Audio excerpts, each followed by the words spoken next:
Hello, humans of the world. This is Marina with Startup Human Channel, and today we will talk about the fear of change. So, what is fear? When we attempt new things, we will always confront it at some point. And fear is your subconscious mind trying to protect you from getting hurt, even when it's not needed. Think of a little child who was hurt before and doesn't want to be in the same situation. So the child tries to do anything possible to get out of being in the unfamiliar place and do new things that may be scary. So we need to convince that child that things could be better and we will protect the child from the worst. This happens through addressing self-talk. Self-talk is not us. They come from this self-defense mechanism from the subconscious trying to talk us out of doing something. And we need to address that self-talk. It's kind of like this funny banter with your inner scared child. And I'll show you a couple of examples. No matter what you try, you never finish. This time I have a chance. I mean, it may take longer, but I will do my best to finish. Self-talk. No matter how much you try, you will not be the best. We can answer, all I want is to make progress for now. Self-talk. You did it before and you failed. We can say, everyone fails when learns new things. Master has failed more times than the student has tried. Self-talk. It's not your nature to be this way. We can say, I decide what my nature will be going forward, not you. Self-talk. People around you will hate you. We can say, it will take time for them to accept me, and some will be thrilled to see me transformed. I may even inspire others to make the change.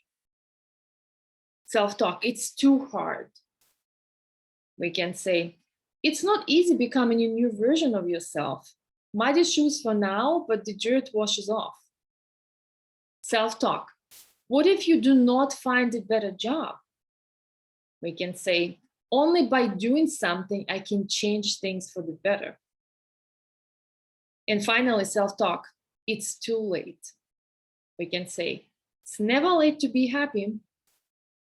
So even if you master your self-talk, it may still may still sabotage you silently, okay? And it will show through postponing things, right? Through coming up with excuses why you cannot do something that you wanted to do. It basically comes from this deeper belief and maybe sabotaging belief that we're either not good enough or the world is a scary place and we will still get hurt. So we need to address that on a different level and basically convince that child by other tools and maybe external tools that it is actually very urgent that we change, and it's very painful right now to be this way. We need to do something else to better the situation and basically create a goal, right? So we do it by announcing our changes out loud, that we're changing something so that others can hear. We may be even making a bet with someone and also joining a group to make it easier on us so that the group keep track of our progress and also holds us accountable. And there are numerous apps that actually help us do it nowadays. For example, you can maybe count your steps through some apps and what you eat, right? Maybe track your progress learning a foreign language through the app. Then we need to pick a specific date when we want to complete our goal and measure it. Finally, we need to visualize how we will enjoy it when that happens. And it could be In 2 months, we will lose 10 pounds or 5 kilograms and finally buy ourselves that beautiful dress that we will wear when we go on a trip that we planned a long time ago, and how we will feel and look wearing that dress, right? Or if we improve our relationship with co-workers, how great it would feel to high-five them and get support from them in difficult situations. Or if we finally master that foreign language, we can order drinks and food easily in that language when we go abroad, or we can even get a job because now we learned that language and this job was available. So the next step is basically break our goal into small steps, right? What do we do every week and maybe every day? And then put reminders on our calendar to complete these steps. And again, apps nowadays are very helpful for that. We can also reward ourselves when we complete steps. Hence, we see the carrot here hanging. And the reward could be in the form of a little piece of chocolate when we complete the run, I don't know, 5-mile run every day, or watch a movie that we really wanted, or call a friend and have a good conversation about your day.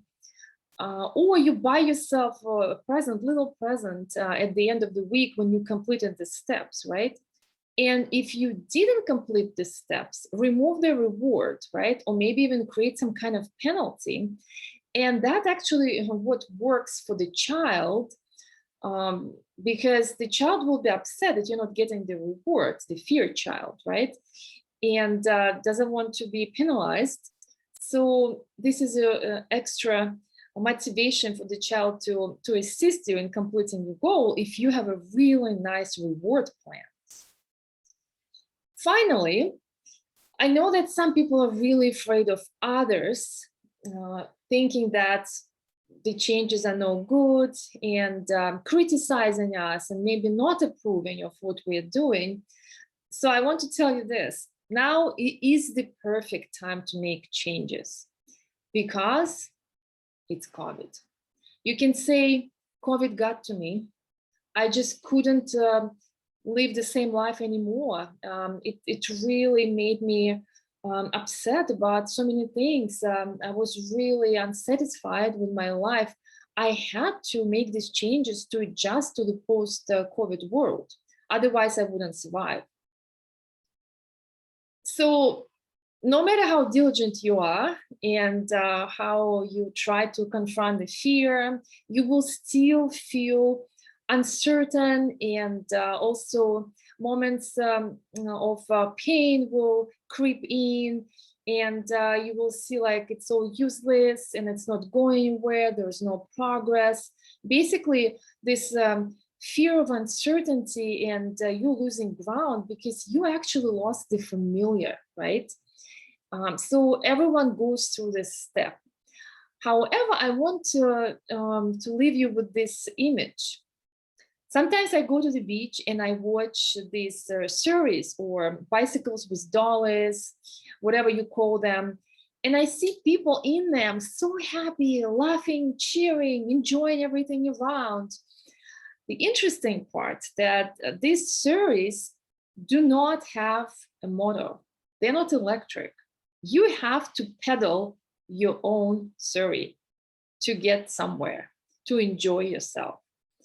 So this is the same with making changes. There may be times when it's tough, it's not easy, but at the end, is it worth it? Yes, it is. When you actually get there and you're so happy and you look back and yes, there were difficulty, but I'm so glad I did it because it was the best thing for me to do. Yes, the first 7 days may be the toughest, but if you pull through, what they say after 21 days, it will become a habit. So now you know how to address your self-talk, how to deal with fear, to make changes in your lives. Let's all start pedaling. And have a great time addressing your fear. Believe me, it only gets better with every time you try. See you soon.